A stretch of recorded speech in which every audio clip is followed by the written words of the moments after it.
ನಾನು ಹೇಳ್ತಕ್ಕಂಥದ್ದು ಸುಳ್ಳಾದರೆ ಪ್ರಶ್ನೆ ಮಾಡ್ತಕ್ಕಂಥ ಹಕ್ಕಿದೆ ನಿಮಗೆ. ಅಸೆಂಬ್ಲಿನಲ್ಲಿ ಹೇಳಿದ್ದೀನಿ, ಹೊರಗಡೆ ಹೇಳಿದ್ದೀನಿ, ಎಲ್ಲ ಕಡೆಗಳಲ್ಲಿ ಹೇಳ್ತಾ ಇದ್ದೀನಿ. ನೀವು ಇದ್ರೆ ಪ್ರಶ್ನೆ ಮಾಡಬೇಕು. ದಾಖಲಾತಿಗಳ ಮೂಲಕ ಸಿದ್ದರಾಮಯ್ಯ ಹೇಳೋದು ಸರಿ ಇಲ್ಲ ಅಂತಕ್ಕಂಥ ಈ ಮಾತನ್ನ ಹೇಳಬೇಕಾಗ್ತದೆ. ಈ ದೇಶದಲ್ಲಿ ಅಸಮಾನತೆ ನಿರ್ಮೂಲನೆ ಆಗಬೇಕಲ್ಲ. ಬಡವ ಬಲ್ಲಿದ ಸುಮಾರು 90% ಜನ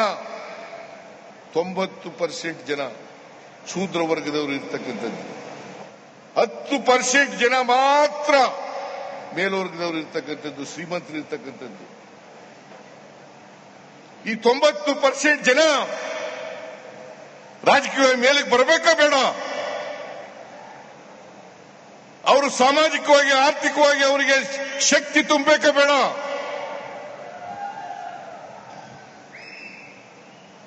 ನೀವು ಯಾವಾಗಲೂ ಕೂಡ ಈ ಬಿಜೆಪಿಯವರು ಇದ್ದಾರಲ್ಲ, ನರೇಂದ್ರ ಮೋದಿ ಅವರು ಇದ್ದಾರಲ್ಲ, 10% ಜನರ ಪರವಾಗಿ ಮಾತ್ರ ಮಾತಾಡೋದು, ಅವರಿಗೆ ಮಾತ್ರ ಕೆಲಸ ಮಾಡೋದು, ಅವರಿಗೆ ಎಲ್ಲ ರೀತಿಯಲ್ಲೂ ಕೂಡ ತೆರಿಗೆಗಳನ್ನು ಕಡಿಮೆ ಮಾಡತಕ್ಕಂಥ ಕೆಲಸವನ್ನು ಮಾಡ್ತಾರೆ.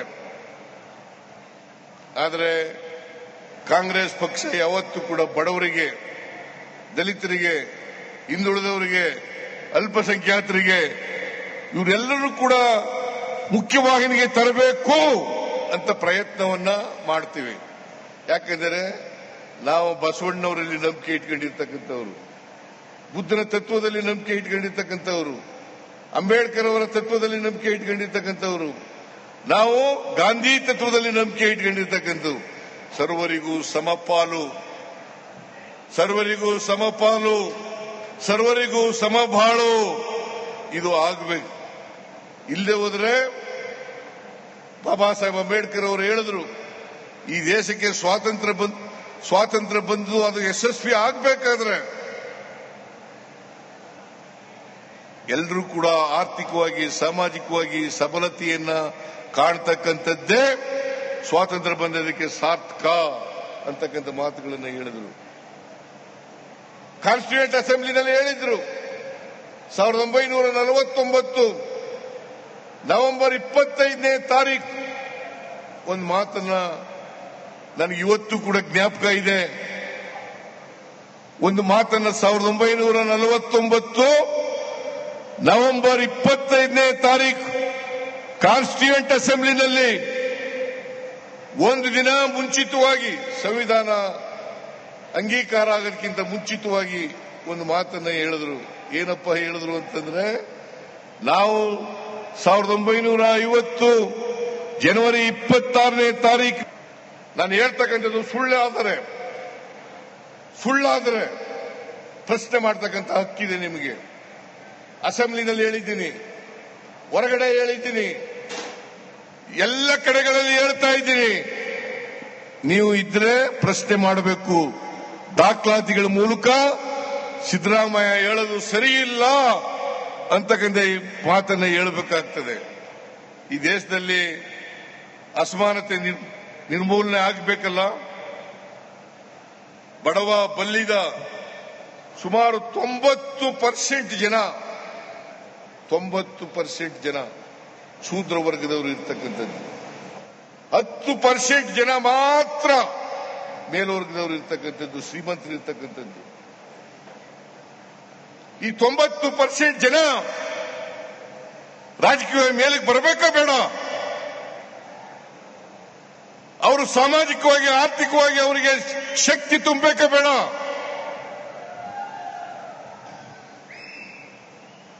ನೀವು ಯಾವಾಗಲೂ ಕೂಡ ಈ ಬಿಜೆಪಿಯವರು ಇದ್ದಾರಲ್ಲ, ನರೇಂದ್ರ ಮೋದಿ ಅವರು ಇದ್ದಾರಲ್ಲ, 10% ಜನರ ಪರವಾಗಿ ಮಾತ್ರ ಮಾತಾಡೋದು, ಅವರಿಗೆ ಮಾತ್ರ ಕೆಲಸ ಮಾಡೋದು, ಅವರಿಗೆ ಎಲ್ಲ ರೀತಿಯಲ್ಲೂ ಕೂಡ ತೆರಿಗೆಗಳನ್ನು ಕಡಿಮೆ ಮಾಡತಕ್ಕಂಥ ಕೆಲಸವನ್ನು ಮಾಡ್ತಾರೆ. ಆದರೆ ಕಾಂಗ್ರೆಸ್ ಪಕ್ಷ ಯಾವತ್ತೂ ಕೂಡ ಬಡವರಿಗೆ, ದಲಿತರಿಗೆ, ಹಿಂದುಳಿದವರಿಗೆ, ಅಲ್ಪಸಂಖ್ಯಾತರಿಗೆ ಇವರೆಲ್ಲರೂ ಕೂಡ ಮುಖ್ಯವಾಹಿನಿಗೆ ತರಬೇಕು ಅಂತ ಪ್ರಯತ್ನವನ್ನ ಮಾಡ್ತೀವಿ. ಯಾಕೆಂದರೆ ನಾವು ಬಸವಣ್ಣವರಲ್ಲಿ ನಂಬಿಕೆ ಇಟ್ಕೊಂಡಿರ್ತಕ್ಕಂಥವ್ರು, ಬುದ್ಧನ ತತ್ವದಲ್ಲಿ ನಂಬಿಕೆ ಇಟ್ಕೊಂಡಿರ್ತಕ್ಕಂಥವ್ರು, ಅಂಬೇಡ್ಕರ್ ಅವರ ತತ್ವದಲ್ಲಿ ನಂಬಿಕೆ ಇಟ್ಕೊಂಡಿರ್ತಕ್ಕಂಥವ್ರು, ನಾವು ಗಾಂಧಿ ತತ್ವದಲ್ಲಿ ನಂಬಿಕೆ ಇಟ್ಕೊಂಡಿರ್ತಕ್ಕಂಥವ್ರು. ಸರ್ವರಿಗೂ ಸಮಪಾಲು, ಸರ್ವರಿಗೂ ಸಮಪಾಲು, ಸರ್ವರಿಗೂ ಸಮಬಾಳು ಇದು ಆಗಬೇಕು. ಇಲ್ಲದೆ ಹೋದ್ರೆ ಬಾಬಾ ಸಾಹೇಬ್ ಅಂಬೇಡ್ಕರ್ ಅವರು ಹೇಳಿದ್ರು, ಈ ದೇಶಕ್ಕೆ ಸ್ವಾತಂತ್ರ್ಯ ಬಂದು ಅದು ಯಶಸ್ವಿ ಆಗಬೇಕಾದ್ರೆ ಎಲ್ಲರೂ ಕೂಡ ಆರ್ಥಿಕವಾಗಿ ಸಾಮಾಜಿಕವಾಗಿ ಸಬಲತೆಯನ್ನ ಕಾಣ್ತಕ್ಕಂಥದ್ದೇ ಸ್ವಾತಂತ್ರ್ಯ ಬಂದದಕ್ಕೆ ಸಾರ್ಥಕ ಅಂತಕ್ಕಂಥ ಮಾತುಗಳನ್ನು ಹೇಳಿದರು. ಕಾನ್ಸ್ಟಿಟ್ಯೂಯೆಂಟ್ ಅಸೆಂಬ್ಲಿನಲ್ಲಿ ಹೇಳಿದ್ರು. 1949 ನವೆಂಬರ್ 25ನೇ ತಾರೀಕು ಒಂದು ಮಾತನ್ನ ನನಗೆ ಇವತ್ತು ಕೂಡ ಜ್ಞಾಪಕ ಇದೆ. ಒಂದು ಮಾತನ್ನ 1949 ನವೆಂಬರ್ 25ನೇ ತಾರೀಕು ಕಾನ್ಸ್ಟಿಟ್ಯೂಯೆಂಟ್ ಅಸೆಂಬ್ಲಿನಲ್ಲಿ ಒಂದು ದಿನ ಮುಂಚಿತವಾಗಿ, ಸಂವಿಧಾನ ಅಂಗೀಕಾರ ಆಗೋದಕ್ಕಿಂತ ಮುಂಚಿತವಾಗಿ ಒಂದು ಮಾತನ್ನ ಹೇಳಿದ್ರು. ಏನಪ್ಪ ಹೇಳಿದ್ರು ಅಂತಂದ್ರೆ, ನಾವು 1950 ಜನವರಿ, ನಾನು ಹೇಳ್ತಕ್ಕಂಥದ್ದು ಸುಳ್ಳಾದರೆ ಪ್ರಶ್ನೆ ಮಾಡ್ತಕ್ಕಂಥ ಹಕ್ಕಿದೆ ನಿಮಗೆ. ಅಸೆಂಬ್ಲಿನಲ್ಲಿ ಹೇಳಿದ್ದೀನಿ, ಹೊರಗಡೆ ಹೇಳಿದ್ದೀನಿ, ಎಲ್ಲ ಕಡೆಗಳಲ್ಲಿ ಹೇಳ್ತಾ ಇದ್ದೀನಿ. ನೀವು ಇದ್ರೆ ಪ್ರಶ್ನೆ ಮಾಡಬೇಕು. ದಾಖಲಾತಿಗಳ ಮೂಲಕ ಸಿದ್ದರಾಮಯ್ಯ ಹೇಳೋದು ಸರಿ ಇಲ್ಲ ಅಂತಕ್ಕಂಥ ಈ ಮಾತನ್ನ ಹೇಳಬೇಕಾಗ್ತದೆ. ಈ ದೇಶದಲ್ಲಿ ಅಸಮಾನತೆ ನಿರ್ಮೂಲನೆ ಆಗಬೇಕಲ್ಲ. ಬಡವ ಬಲ್ಲಿದ ಸುಮಾರು 90%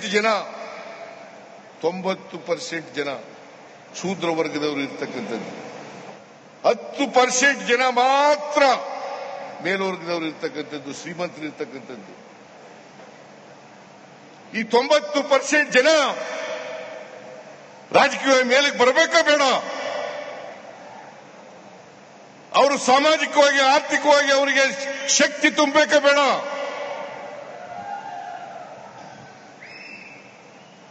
ನೀವು ಯಾವಾಗಲೂ ಕೂಡ ಈ ಬಿಜೆಪಿ ಅವರು ಇದಾರಲ್ಲ, ನರೇಂದ್ರ ಮೋದಿ ಅವರು ಇದಾರಲ್ಲ, 10% ಜನರ ಪರವಾಗಿ ಮಾತ್ರ ಮಾತಾಡೋದು, ಅವ್ರಿಗೆ ಮಾತ್ರ ಕೆಲಸ ಮಾಡೋದು, ಅವರಿಗೆ ಎಲ್ಲ ರೀತಿಯಲ್ಲೂ ಕೂಡ ತೆರಿಗೆಗಳನ್ನು ಕಡಿಮೆ ಮಾಡತಕ್ಕಂಥ ಕೆಲಸವನ್ನು ಮಾಡ್ತಾರೆ.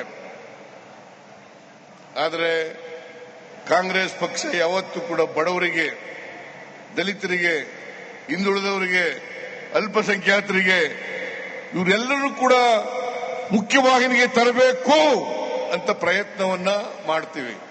ಯಾಕೆಂದರೆ ನಾವು ಬಸವಣ್ಣವರಲ್ಲಿ ನಂಬಿಕೆ ಇಟ್ಕೊಂಡಿರ್ತಕ್ಕಂಥವ್ರು, ಬುದ್ಧನ ತತ್ವದಲ್ಲಿ ನಂಬಿಕೆ ಇಟ್ಕೊಂಡಿರ್ತಕ್ಕಂಥವ್ರು, ಅಂಬೇಡ್ಕರ್ ಅವರ ತತ್ವದಲ್ಲಿ ನಂಬಿಕೆ ಇಟ್ಕೊಂಡಿರ್ತಕ್ಕಂಥವ್ರು, ನಾವು ಗಾಂಧಿ ತತ್ವದಲ್ಲಿ ನಂಬಿಕೆ ಇಟ್ಕೊಂಡಿರ್ತಕ್ಕಂಥವ್ರು. ಸರ್ವರಿಗೂ ಸಮಪಾಲು, ಸರ್ವರಿಗೂ ಸಮಪಾಲು, ಸರ್ವರಿಗೂ ಸಮಬಾಳು ಇದು ಆಗಬೇಕು. ಇಲ್ಲದೆ ಹೋದ್ರೆ ಬಾಬಾ ಸಾಹೇಬ್ ಅಂಬೇಡ್ಕರ್ ಅವರು ಹೇಳಿದ್ರು, ಈ ದೇಶಕ್ಕೆ ಸ್ವಾತಂತ್ರ್ಯ ಬಂದು ಅದು ಯಶಸ್ವಿ ಆಗಬೇಕಾದ್ರೆ ಎಲ್ಲರೂ ಕೂಡ ಆರ್ಥಿಕವಾಗಿ ಸಾಮಾಜಿಕವಾಗಿ ಸಬಲತೆಯನ್ನ ಕಾಣ್ತಕ್ಕಂಥದ್ದೇ ಸ್ವಾತಂತ್ರ್ಯ ಬಂದದಕ್ಕೆ ಸಾರ್ಥಕ ಅಂತಕ್ಕಂಥ ಮಾತುಗಳನ್ನು ಹೇಳಿದರು. ಕಾನ್ಸ್ಟಿಟ್ಯೂಯೆಂಟ್ ಅಸೆಂಬ್ಲಿನಲ್ಲಿ ಹೇಳಿದ್ರು. 1949 ನವೆಂಬರ್ 25ನೇ ತಾರೀಕು ಒಂದು ಮಾತನ್ನ ನನಗೆ ಇವತ್ತು ಕೂಡ ಜ್ಞಾಪಕ ಇದೆ. ಒಂದು ಮಾತನ್ನ 1949 ನವೆಂಬರ್ 25ನೇ ತಾರೀಕು ಕಾನ್ಸ್ಟಿಟ್ಯೂಯೆಂಟ್ ಅಸೆಂಬ್ಲಿನಲ್ಲಿ ಒಂದು ದಿನ ಮುಂಚಿತವಾಗಿ, ಸಂವಿಧಾನ ಅಂಗೀಕಾರ ಆಗೋದಕ್ಕಿಂತ ಮುಂಚಿತವಾಗಿ ಒಂದು ಮಾತನ್ನ ಹೇಳಿದ್ರು. ಏನಪ್ಪ ಹೇಳಿದ್ರು ಅಂತಂದ್ರೆ, ನಾವು 1950 ಜನವರಿ 26ನೇ ತಾರೀಕು